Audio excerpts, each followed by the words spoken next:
జగన్మోహన్ రెడ్డి 2024లో ఓడిపోయిన తర్వాత కేవలం 11 సీట్లే ప్రజలు ఇచ్చిన తర్వాత తను శాసనసభ్యుడు అయినప్పటికీ కూడా అసెంబ్లీకి రావడం లేదు. ఎందుకంటే నాకు మీరు మైక్ ఎవరు, అవకాశం ఎవరు, నాకు ప్రతిపక్ష హోదా ఇస్తే వస్తాను అనే సాకుతో ఇంతవరకు అసెంబ్లీకి రాలా.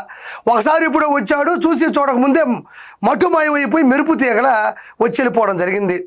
అయితే వరుసగా 60 రోజులు అసెంబ్లీ సమావేశాల్లో డుమ్మా కొడితే 60 రోజులు అసెంబ్లీ సమావేశాలు కానీ రాకపోతే ఏ వ్యక్తినైనా సస్పెండ్ చేస్తారు. అందులో పార్టీ అధ్యక్షుడు కాబట్టి సస్పెండ్ చేస్తారన్న భయంతో ఈరోజు అసెంబ్లీకి వచ్చాడు. వచ్చిన తర్వాత ఏం జరిగిందో ఒకసారి చూద్దాం. ఇక్కడ మీరు గమనించినట్లయితే 2024లో వైఎస్ఆర్సీపీ నుంచి 11 మంది గెలిచారు. వాళ్ళు ముఖ్యంగా చెప్పుకోవాలంటే పులివెందుల, రాజంపేట, బద్వేలు, పొంగనూరు, తంబాలపల్లి, దర్శి, ఎర్రగొండపాలెం, మంత్రాలయం, ఆలూరు, పాడేరు, అరకు 11 సీట్లు. ఈ 11 మంది చూడండి ఇక్కడ ఉన్నారు. 11 మంది కూడా వచ్చారు.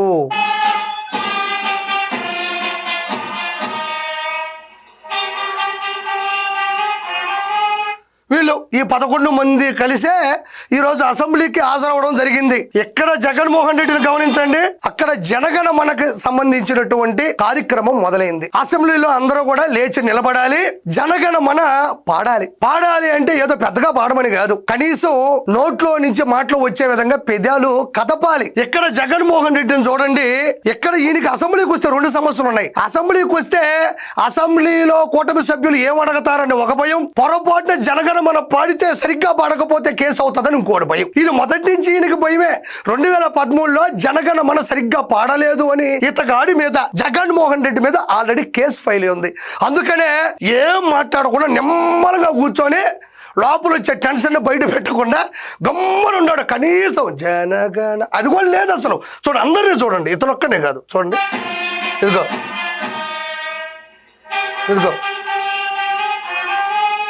ఇదిగో ఎవ్వరు కూడా ఎక్కడా కూడా జనగణ మనకు సంబంధించినటువంటి పేజీలు కూడా కొంచెం కూడా ముందుకి కదలట్లే. ఎందుకంటే అదొక తలకాయ నొప్పి, మళ్ళీ అది సరిగ్గా పాడకపోతే పరుగు పోతుంది, ట్రోల్ చేస్తారని అదొక భయం. సరే వీళ్ళనంటే వదిలేద్దాం, జగన్మోహన్ రెడ్డికి ఏం పోయే కాలం. ఏడు చూడండి,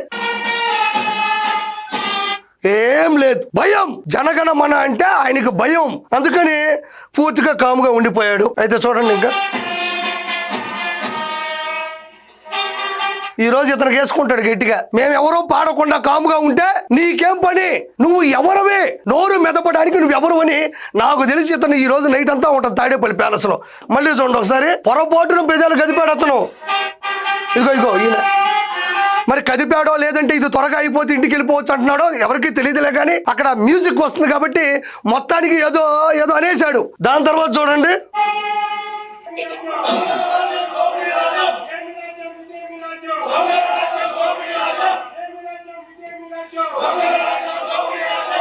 గవర్నర్ గారు అబ్దుల్ నజీర్ గారు ప్రసంగం మొదలు పెట్టారు. మళ్ళీ చూడండి ఒకసారి కావాలంటే, ఇక్కడ చూడండి.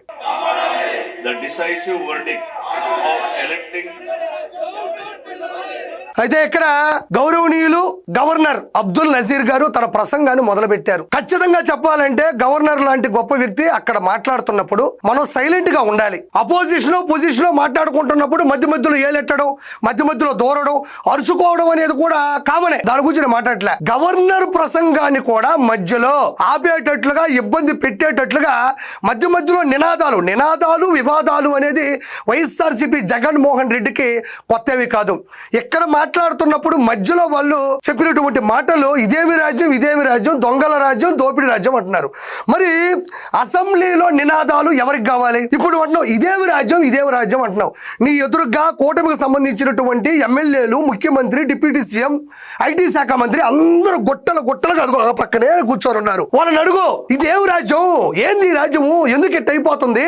దోపిడీ రాజ్యం అన్నావు, ఏం దోపిడీ చేశారు? నువ్వు ఈ దోపిడీ చేశావు, నువ్వు ఇది దోచుకున్నావు, నువ్వు ఇది ఎత్తుకెళ్ళిపోయినావు అని అడుగు. దొంగల రాజ్యం అన్నావు, వాళ్ళ ఎవరో దొంగలు, ఏం దొంగతనం చేశారు, ఏం పట్టుకుపోయారు, ఏం ఎత్తుకుపోయారు అని అసెంబ్లీలో నువ్వు వెళ్ళింది, నువ్వు కూర్చుంది, రాజ్యాంగబద్ధంగా అసెంబ్లీలో నీకు ఇచ్చిన హక్కు ఏంటి అంటే నువ్వు అనుకున్నది వాళ్ళు ప్రశ్నించడమే, వాళ్ళని ఎదిరించడమే, నువ్వు అడగడమే. అవన్నీ కాకుండా నినాదాలు ఎవరికి కావాలి? నిలకడలేని నినాదాలు ఎందుకు? నువ్వు అనుకున్నది ఏదైతే స్లోగన్ ఉందో, ఏదైతే నినాదం ఉందో, ఏదైతే నిరసన ఉందో, నీ ఎదురుగా ఉండేటువంటి సంబంధించినటువంటి కూటమి సభ్యులు వాళ్ళందరూ చూస్తున్నాగా వాళ్ళనే ప్రశ్నించు. వాళ్ళు ఎవరు దోపిడీ చేశారు, ఎవరు దొంగతనం చేశారు, ఇదేమి రాజ్యం అని అడగాల్సింది పోయి నువ్వు రాసుకుంది, నువ్వు గీసుకుంది అక్కడికక్కడ అనేసి అక్కడి నుంచి ఏం చేశాడో చూడండి ఒకసారి. అక్కడికక్కడ అనేసారు గబగబ గబగబ గబ. కనీసం గవర్నర్ ప్రసంగాన్ని కూడా అడ్డుకున్నటువంటి రాజ్యాంగబద్ధంగా వీళ్ళు హీనులు, చరిత్ర హీనులు అని మరోసారి చెప్తున్నా. ఇక్కడ చూడండి, ఇది అయిపోయింది. The decisive verdict of electing అంతే.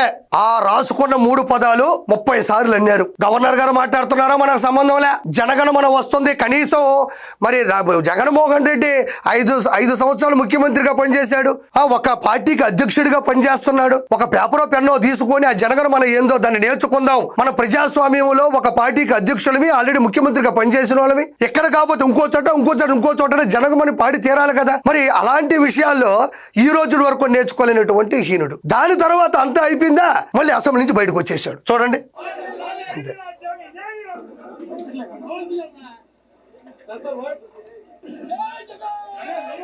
మళ్ళీ ఇదే తంతు. ఆ పరామర్శలకు వెళ్ళినా, లేదంటే ఇంకో పెళ్లిళ్ళకి వెళ్ళినా, ఏ ఫంక్షన్కి వెళ్ళినా, ఏ ఓదార్పుకి వెళ్ళినా, ఏ పరామర్శకి వెళ్ళినా, ఎక్కడికి వెళ్ళినా, హైదరాబాద్ ఎయిర్పోర్ట్ లో దిగినా కామన్ గా అతనికి ఉండేది ఏంటంటే ఒక పేటీఎం బ్యాచ్ ఉంటది. ఎక్కడికి వెళ్ళినా ఆ నినాదాలు ఉండాలి, ఆ అరుపులు ఉండాలి, ఈయన దండం పెట్టాలి, ఆ చుట్టుపక్కలంతా గందరగోళం జరగాలి. ప్రజాస్వామ్యంలో ప్రజలు ఓట్లేసి 11 సీట్లు ఇస్తే లోపలికి వెళ్లి గవర్నర్ ప్రసంగాన్ని అడ్డుకొని మధ్యలో ఏదేదో నినాదాలు చేసి ప్రజలు ఏదో జగన్మోహన్ రెడ్డి ఓడబెరగతాడు, లేకపోతే ఏదో అడగతాడేమో అనుకునే లోపే బయటకు వచ్చే టక్కన అక్కడ జనాన్ని పోగేసి దండం పెడుతున్నాడు. అసెంబ్లీలో అర్ధ గంట కూడా ఉండలేని నీకు ప్రజలకు దండం పెట్టి అర్హత ఉందా జగన్మోహన్ రెడ్డి అని ఈరోజు నేను ప్రశ్నిస్తుండా. ఏం చేసావని ఇక్కడ దండం పెడుతున్నావు, ఏమో సాధించామని దండం పెడుతున్నావు, దేనికి దండం అని అడుగుతున్నా.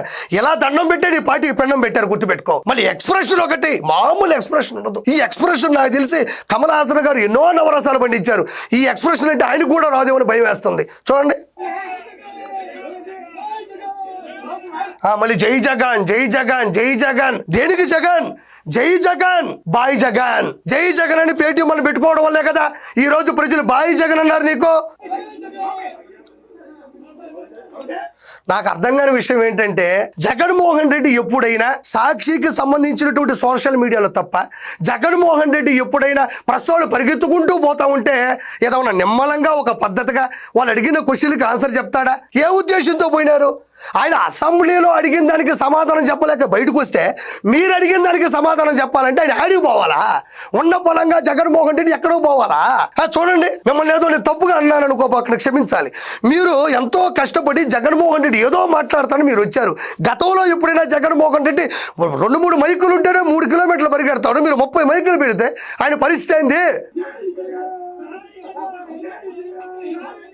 అంతే. పొట్టలోంచి పాము బయటకు వచ్చి పడగ విప్పి కాసేపు ఆడి పాలు పోసే టైంకల్లా లోపలికి వెళ్ళిపోయినట్టు ఈ పద్ధతి. ఇక్కడ చూడండి, టక్కన పొట్టలోంచి పాము బయటకు వచ్చింది, కాసేపు ఇటు చూసింది, గబక్కన లోపలికి వెళ్ళిపోయింది.